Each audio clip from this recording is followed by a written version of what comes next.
एक और दलाल पत्रकार आपका पीछे ही खड़ा था, हाँ या ना? अरे अब पहले मेरे भी तो सवाल का जवाब दीजिए। मतलब सुन तो लीजिए, मोदी के मदारी की टोली में एक से बढ़कर एक कलाकार हैं। आपके नेता ये देख रहे हैं कि किस बहन बेटी की जींस फटी हुई है। आपके बाप को हिंदुस्तान दहेज में मिला था क्या? उन हिंदुओं का धर्म खतरे में है जिनके भगवान नरेंद्र मोदी होने वाला है। पश्चिम बंगाल में निश्चित तौर पर खेला होने वाला है, ये बात आप समझ लीजिए। एक अर्थशास्त्री होते हैं, ये नरेंद्र मोदी जी हैं जो अनर्थशास्त्री हैं। पूरे देश का बट्टा बिठा दिया, देश के अंदर कुछ भी नहीं छोड़ा। और आपको एक बात बता दूं, धर्म उनका खतरे में है जिनके भगवान, उन हिंदुओं का धर्म खतरे में है जिनके भगवान नरेंद्र मोदी हैं। मेरे भगवान राम है, मेरा धर्म खतरे में नहीं है। और उस धर्म को कैसे खतरा हो सकता है जब इंसान को खतरे से निकालने वाले राम हैं और आप उस राम को खतरे में बताते हैं? शर्म नहीं आती आपको कि आप हर 6 महीने में राम को खतरे में ला देते हैं कुर्सी के खातिर? आप धर्म की बात कर रहे हैं, आप यहाँ पे कह रहे हैं खेला होगा, विकास की बात क्यों नहीं कर रहे हैं आप? उत्तर प्रदेश में आप एक बात बताइए, आप कह रहे हैं बंगाल में विकास नहीं हुआ। उत्तर प्रदेश में क्या सबके पास अपना प्राइवेट प्लेन है, प्राइवेट हेलीकॉप्टर है, सबके पास अपना पर्सनल? कि आप कह रहे हैं बंगाल में विकास नहीं हुआ? उत्तर प्रदेश में सारे के सारे प्राइवेट प्लेन लेके उड़ते हैं ना अपना अपना, जो आप कह रहे हैं बंगाल का विकास नहीं हुआ। विकास के नाम पर तो नरेंद्र मोदी जी चुनाव लड़ ही नहीं सकते, क्योंकि अगर विकास के नाम पर भारतीय जनता पार्टी के लोग वोट मांगेंगे ना, तो वोट तो नहीं मिलेगा लेकिन जूता जरूर मिल जाएगा पब्लिक का। समझ रहे हैं आप? तो इनकी औकात नहीं है कि विकास के नाम पर वोट मांग लें, क्योंकि बनाया क्या है मोदी जी ने? बेचने की तो बहुत लंबी सूची है, बनाने की सूची गिना दो आप। क्या बनाया है मोदी जी ने? आप एक बात, आप मेरी बात सुन लीजिए। हाँ। आप ये कह रहे हैं मोदी जी ने कुछ नहीं किया है, आप उन्हें जूता दिखा रहे हैं, लेकिन देश तो आगे जा रहा है। ये मोदी जी को नहीं, जो वोट मांगने वाले हैं बीजेपी वाले, देश आगे जा रहा है। आपकी दृष्टिकोण से आगे जा रहा है सर? आप हाँ बोलिए। नरेंद्र मोदी भाजपा के चश्मे से देखते हैं क्या देश आगे जा रहा है?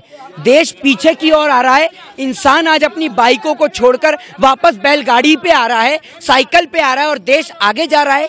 कैसा तरक्की कर रहा है मेरा देश? बीजेपी वाले कह रहे हैं कि आम इंसान को पेट्रोल डीजल से मतलब ही नहीं होनी चाहिए। आप बीजेपी वालों की सुनते ऑटो क्यों में हैं? और बस में सफर करते हैं। आप बीजेपी वाले ही रहते हैं क्या इस देश के अंदर? और कोई नहीं रहता? आप अंधभक्तों की सुनते हैं, हमारी भी सुनिए, गरीब आदमी की भी सुनिए, बेचारे की। आप बीजेपी वालों की सुनने में लगे रहते हैं। उन्होंने आम आदमी की बात करी। क्या कही आम आदमी के लिए? उन्होंने ये कहा है कि आम आदमी जो है वो बस में ऑटो में सफर करते हैं। अच्छा। उन्हें जो है पेट्रोल डीजल से मतलब नहीं होनी चाहिए। अच्छा, तो एक बात मुझे बताइए, वो जो स्विगी में एक भाई मेरा कह रहा था, मैंने देखा उसका सोशल मीडिया पे, वो भाई सोशल मीडिया पे कहता है कि जिन लोगों को दहेज में गाड़ी मिली है ना, उनको आपत्ति है पेट्रोल और डीजल के दाम से। तो एक बात मुझे बताइए भाई, स्विगी वाले को या जोमेटो वालों को आपके पिताजी दहेज में देके गए थे या आप उसे दहेज में देके गए थे? वो बंदा एक दिन में 10 डिलीवरी करता था, लेकिन पेट्रोल और डीजल के दाम बढ़ जाने से वो आज साइकिल से डिलीवरी कर रहा है। उसको कौन दहेज में देके गया? बताइए ना आप मुझे। और आपके बाप दादा को किसने हिंदुस्तान दहेज में दिया, जो आप हिंदुस्तान की संपत्ति बेचने में लग रहे हैं? आपके बाप को हिंदुस्तान दहेज में मिला था क्या? है जो हिंदुस्तान की संपत्ति ऐसे बेच रहे हैं कि कोई दहेज में देके ही भूल गया इन्हें, कि जो दहेज में आ रहा है दिए जा रहे हैं। आज पता है आपको सरकारी संपत्ति कौन खरीद रहा है? जिनकी औकात बैंक का लोन चुकाने की नहीं है ना, वो देश की सरकारी संपत्तियां खरीद रहे हैं। शर्म नहीं आती आपको भाजपा की दलालगिरी करते हुए? आप एक चीज बताइए, आप हर चीज का विरोध क्यों करते हैं? सीए लाया जाता तब विरोध करते हैं, कृषि बिल लाया जाता तब विरोध करते हैं, महंगाई बढ़ जाए, हर चीज पे आप क्यों विरोध करते हैं? ये बात आपने बहुत सॉलिड पूछी। एक बात आप मुझे बताइए, नरेंद्र मोदी जी की सरकार में ऐसा कोई बिल आया है जिसपे देश की जनता विरोध ना करती हो? मोदी जी ने कहा, भाइयों बहनों मित्रों, नोटबंदी के बाद काला धन आएगा। ना जाने वो काला धन कहाँ गया, अब तक नहीं आया। कि हर खाते में 15-15 लाख आएंगे। 15-15 लाख तो दूर की बात, लोगों के बैंक के अंदर जो पैसे पड़े थे ना, बैंकों को दिवालिया घोषित कर उस गरीब जनता का पैसा भी आप खा गए। नरेंद्र मोदी जी देश के अंदर सिटीजन अमेजमेंट एक्ट लेके आते हैं, उसको लेकर देश की जनता सड़क पे उतरती है। धारा 370 को लेकर बात करते हैं तो देश की जनता सड़क पे उतरती है। तीनों कृषि काले कानून को लेकर बात करते हैं तो देश की जनता सड़क पे उतरती है। जीएसटी की बात करते हैं तो देश की जनता सड़क पे उतरती है। इसका मतलब मोदी जी कोई भी ऐसा बिल नहीं लेके आए जिसको लेकर जनता सड़क पे ना उतरे। क्या मोदी जी ने, सुनिए, क्या मोदी जी ने कोई स्कूल बनाने की बात करी?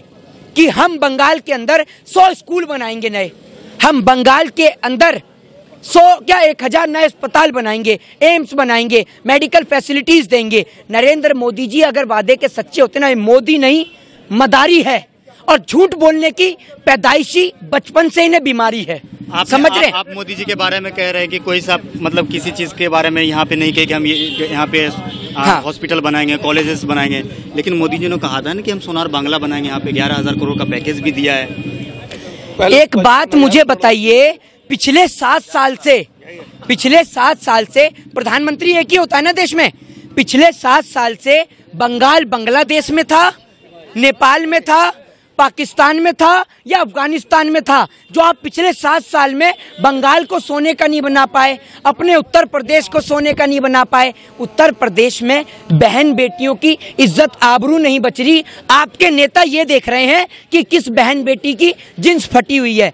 रात को 2:30 बजे हैं और बहन बेटियां भी पीछे आराम से सुरक्षित खड़ी हैं, कोई उन्हें डर नहीं है। रात का 2:30 बज रहा है, समझ रहे हैं? यूपी में खड़े होकर दिखाएंगे रात को 2:30 बजे, शाम को 6 बजे के बाद महिलाएं सड़क पे नहीं निकल सकती। और उत्तर प्रदेश का अपराधनाथ मुख्यमंत्री यहाँ के लोगों को समझा रहा है कि ये एक चुनाव प्रक्रिया है। भाजपा वाले बेटी की इज्जत बचाने की अगर बात कर रहे हैं तो इससे आपको क्या आपत्ति है? भाजपा वाले बेटियों की इज्जत बचाएंगे हैं?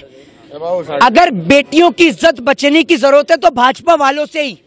इनका नेता कुलदीप सिंह सेंगर एक बेटी के साथ बलात्कार करता है। इनका नेता एक अपनी फ्रेंड से मिलने के लिए, एक लेडी से मिलने के लिए घर में जाता है और जब उसका गेट खटखटाता है तो दूसरी मंजिल से कूदता है। उसके नेता की कथूरिया की टांग टूट जाती है। सारे के सारे चिन्मयानंद, नित्यानंद, कुलदीप सिंह सेंगर, राम रहीम, आसाराम, इतने सारे बलात्कारियों की सूची है कि मोदी के मदारी की टोली में एक से बढ़कर एक कलाकार हैं। एक वित्त मंत्री ढूंढ के लाए हैं, वो कहती है मैं लहसुन और प्याज ही नहीं खाती। भैया कल को अगर कपड़े का दाम बढ़ जाएगा तो क्या कपड़ा पहनना छोड़ देंगे आप कहते हैं लहसुन प्याज नहीं खाती। अरे तेरे खाने से हमें क्या फर्क, तू खा चाहे मत खा। और मनोज तिवारी तो बहुत खुश है। मनोज तिवारी से ज्यादा तो कोई खुशी नहीं है। ही हंस दे ले रिंकिया के पापा, समझ रहे? मनोज तिवारी इतना खुश हैं कि मनोज तिवारी अब गाना बजाएंगे, मिथुन चक्रवर्ती डांस दिखाएंगे और ऐसी बंगाल की जनता को पागल बनाया जाएगा। बोलिए। आप यही सवाल पूछने वाले थे ना? पूछने वाले थे नहीं थे? हाँ या ना? आपने ईवीएम हाँ या ना? अरे अब पहले मेरे भी तो सवाल का जवाब दीजिए। मतलब सुन तो लीजिए। अरे सुन तो लीजिए। आप भी हैदराबाद में भी तो चुनाव हुआ है ना बैलेट पेपर से, म्युनिसिपल कॉर्पोरेशन का। मेरी बात क्यों भारतीय जनता पार्टी 4 सीट से 48 सीट पे? मेरी बात तो सुनिए। यहाँ कराई है ना बैलेट पेपर से? आपको आपत्ति है? आपको आपत्ति है? यहाँ कराई है ना बैलेट पेपर से? डरते हैं क्या बैलेट पेपर से? डरते हैं आप लोग क्या? डरते हैं क्या? ईवीएम से तो जीते आपने, पंजाब जीत गया ईवीएम से। ये देखो एक और दलाल पत्रकार आपका पीछे ही खड़ा था, पब्लिक रिएक्शन बैंक के दानिश अंजार, समझ रहे हैं? दिखा दीजिए इनकी भी फोटो। कहाँ जा रहे हैं? देखिए। कोई सवाल, हाँ आपसे कोई सवाल पूछता है तो आप उन्हें दलाल बता देते हैं। सच्चाई पूछना गुनाह है। एक बात मुझे बताइए, खर्चा किया सिर्फ दलाल मीडिया के पीछे। भाजपा से आपको सवाल क्यों नहीं पूछते आप? हम पूछते हैं। कौन है? बताइए ना। आपको ये पता है कि भाजपा आपके बैंक में कितनी तारीख को पैसा भेजती है? क्योंकि आप दलालगिरी कर रहे हैं। लेकिन आपको ये नहीं पता कि देश में किसान सड़क पे कब बैठा, सीए को लेकर लोग सड़क पे कब बैठे।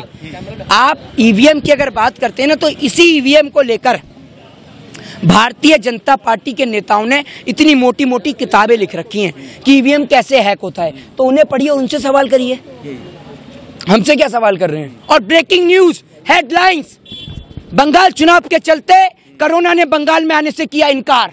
ये मोदी जी की टैगलाइन। ऑफिशियली प्रस्ताव देकर, सरकार को लिखित में एक पत्र देकर कोरोना ने बंगाल में आने से किया इनकार। पतंजलि की जड़ी बूटी से डरा कोरोना, बाबा रामदेव की करोलिया से डरा कोरोना, पतंजलि के गौमूत्र से 90 रुपए लीटर बिकने वाले गौमूत्र से डरा कोरोना। पतंजलि से अगर इतना ही इलाज हो जाता तो वो 1.25 आंख वाला बाबा रामदेव अपनी 1.25 से 2 आंख क्यों नहीं कर पाया? ये बताओ आप मुझे, बताइए ना मुझे। अगर पतंजलि में कोई जादू होता तो अमित शाह जी के सर पे भी कोई तेल का इस्तेमाल करिए ना। प्रोडक्ट को आप लोग उसमें कोई ना कोई आप जैसे लोग। एक बात मुझे बताइए, एक बात आप मुझे बताइए। नेशनल चैनल पर गुटखे का ऐड आता है, दाने दाने में केसर का दम। तो ये जितने भी पत्रकार हैं सरकार की दलाली करते हैं, ये अपने बच्चों को दूध में वो दाने वाले गुटखा डालकर क्यों नहीं मिलाते? कहीं बच्चों से कि पी, इसमें केसर का दम है। मतलब वो सारा केसर का दम देश की गरीब जनता के लिए है, बाकी अपने बच्चों के लिए नहीं है। आप बताइए ना मुझे, ये इतने बड़े बड़े प्रचार दिखाते हैं कि गुटखे के ऐड दिखाते हैं, एडवर्टाइजमेंट दिखाते हैं कि दाने दाने में केसर का दम दिखाकर, तो मिलाइए बच्चों को, दूध में मिलाकर पिलाइए ना गुटखा, क्योंकि आप तो कहते हैं उसमें केसर है, तो केसर की सारी तख्ती गरीब जनता को देंगे क्या? थोड़ी ताकत आप भी ले लीजिए केसर की, आप तो सरकार की दलाली की ताकत ले रहे हैं। अच्छा, आप आगे छोड़िए, आगे हम बढ़ते हैं। आप ये बताइए कि दीदी जो है, दीदी की लड़ाई किससे है? भारतीय जनता पार्टी से है या गठबंधन से? दीदी की लड़ाई चोरों से है। देश के अंदर अभी होली करीब है, उसके बाद मुस्लिम भाइयों की ईद भी करीब है, तो आप ये समझ लीजिए कि अब होली के तौर पर, होली और रमजान को लेकर, जिस दिन होली है उसके अगले दिन शब्बे रात भी है मुस्लिम भाइयों की, तो मुस्लिम और हिंदुओं ने मिलकर फैसला लिया है कि होली पर और शब्बे रात को मिलके पूरे बंगाल का कचरा साफ किया जाएगा, और जितने भी कचरे वाले हैं भाजपा वाले, इन नेताओं को वोट न देकर इस बार घर से सफाई करी जाएगी, भाजपा का सुपड़ा साफ किया जाएगा।